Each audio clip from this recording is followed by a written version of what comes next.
Okay, the Democratic presidential debate, the first one, has come and gone.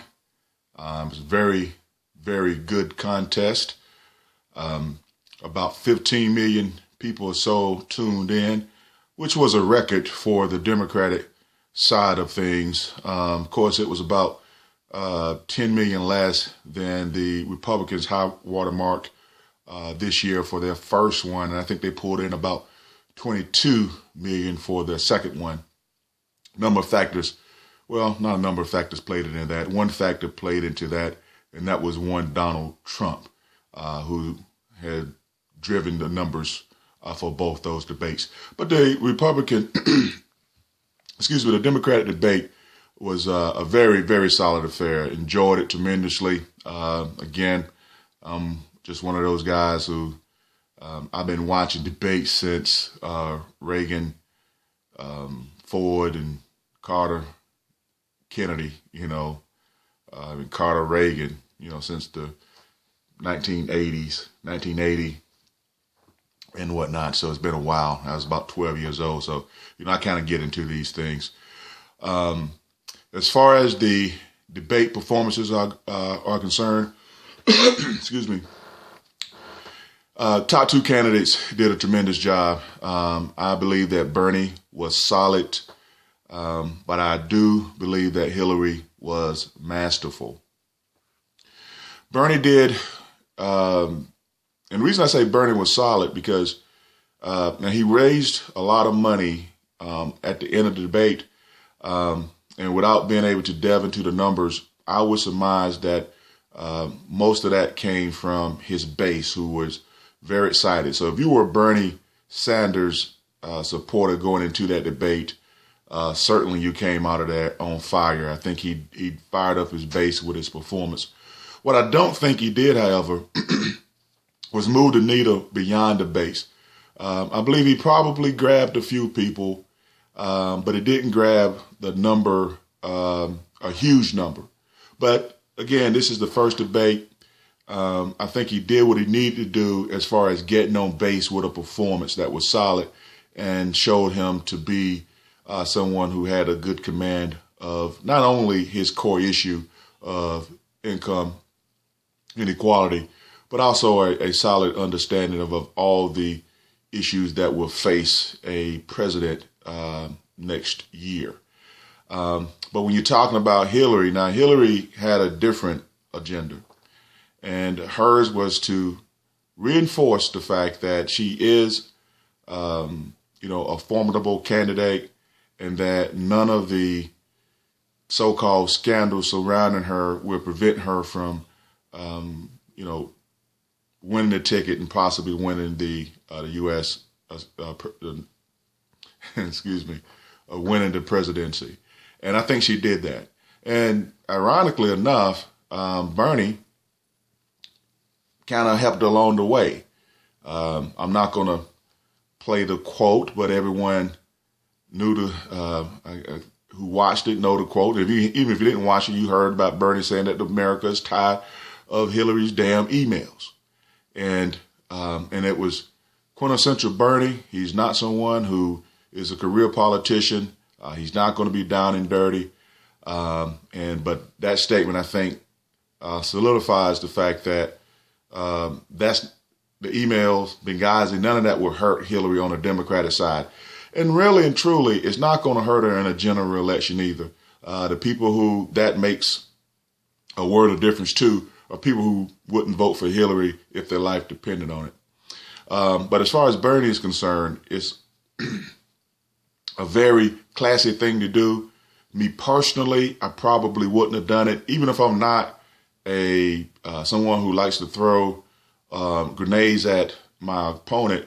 I certainly wouldn't be handing them boxes of chocolate either. But that's Bernie. And again, he's going to be about the issues. I had a blog post before that. That's exactly what I want to see, something on the issues. And I think that's what we're going to get for the next 5 elections. Next 5 debates. Now, what I would say, and anyone who watched the debates know full well that Jim Well, Martin O'Malley, and Shaffy, the guy from Rhode Island, stand a snowball's chance, man. You even saw, if you watched the debate on Tuesday, you saw that it was really Bernie versus Hillary. And we don't even need Joe, actually, in this thing. Bernie versus Hillary is the way we should go going forward. The other guys are just some distractions, just something to, it's like filler that we don't really need. Add nothing to the equation. Now, in the case of Martin O'Malley, someone who's fairly young, if I'm him, I'd probably stay on just to get the experience, because that's someone who could be a viable candidate in the future. Go ahead. So I would suggest to him to go ahead and stay in, and just to get the experience, but don't hold any illusions to being the Democratic nominee for president. That's going to come down between Hillary and Bernie. And right now, Hillary's going to be hard to beat. I do like the fact that Bernie addressed Black Lives Matter. He addressed Latinos, but that's going to be a hard road to toe for Bernie. Not saying that he couldn't do it. Anything is possible. But Hillary has a built-in advantage with blacks and Latinos that Bernie doesn't. And that is going to be the component, I think, that's going to, that he's not. If you look at the polls, I think that's where the difference is basically coming from. They probably are splitting the Caucasian vote. I hadn't seen that broke down, but I know the Latino African-American vote is lopsided. I dare say it's probably in the neighborhood of 90-10, at best 80-20 in favor of Hillary Clinton. And that's not a knock on Bernie. As I said in a blog post way back, Latinos and African-Americans have had a love affair with the Clintons since Bill burst onto the scene back in the early 90s, about 1992. So that's going to be a hard road to toe. But again, Hillary showed why she's a formidable candidate. She also showed why, or demonstrated what happens when you've been in the public eye for as long as she has and has been under attack for as long as she has. She has developed, in fact, I'm not even saying she developed it so much as she has, the Clintons, when they came into office in power back in 92, they had a built-in, seemed like ability to deal with Republicans on a Republican level. And that was one of the things that I noticed when they first came into the scene, because a lot of folks don't remember this, particularly people who are kind of young. Republicans used to eat Democrats' lunch as far as some of the things they used to do. And the Democrats never really wanted to fight. Well, when Bill and Hillary came into the scene, they fought the Republicans on their turf. And they used the same weapons that the Republicans used, and they were able to break through. The Republicans, came up with Whitewater and all that other kind of mess to try to deter the Clintons, but those guys got thick skin.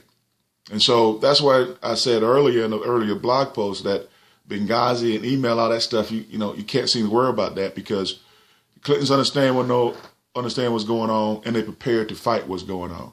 And so if you take away that element from Hillary as to why you weren't going to support her, I've said earlier, forget about that. That's not going to be a factor. The people who that makes a difference to are people who weren't going to vote for her anyway. And she showed on Tuesday night that she's going to be prepared and ready to battle whoever. And that's what you want to see in a leader. Now, as far as Bernie, I said before the debate that if he had a solid, if not spectacular performance, it's going to be game on. I do think it's game on in the sense that even though his performance wasn't spectacular, and I know some of his supporters would disagree with that, but bear me out here. It wasn't spectacular in the sense that I don't believe he brought more people into his camp. I think he fired up his supporters and got them really believing in him and really gung-ho about his candidacy. But I think as far as bringing new people into his camp, he didn't really do that. Now, I will say this, he didn't scare anybody away from his camp, but he didn't necessarily bring them in.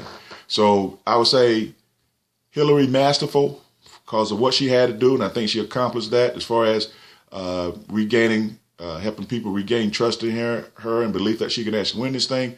Bernie's solid in that he got his supporters fired up and turned. You can see that they went up with their donations and everything, but he didn't really move the needle grabbing new people in. But we got 5 more to go. Again, like I said last time, the season is underway. I'm revved up, ready to go. Can't wait to the next one. 2016 U.S. presidential election season. You don't get any better than this.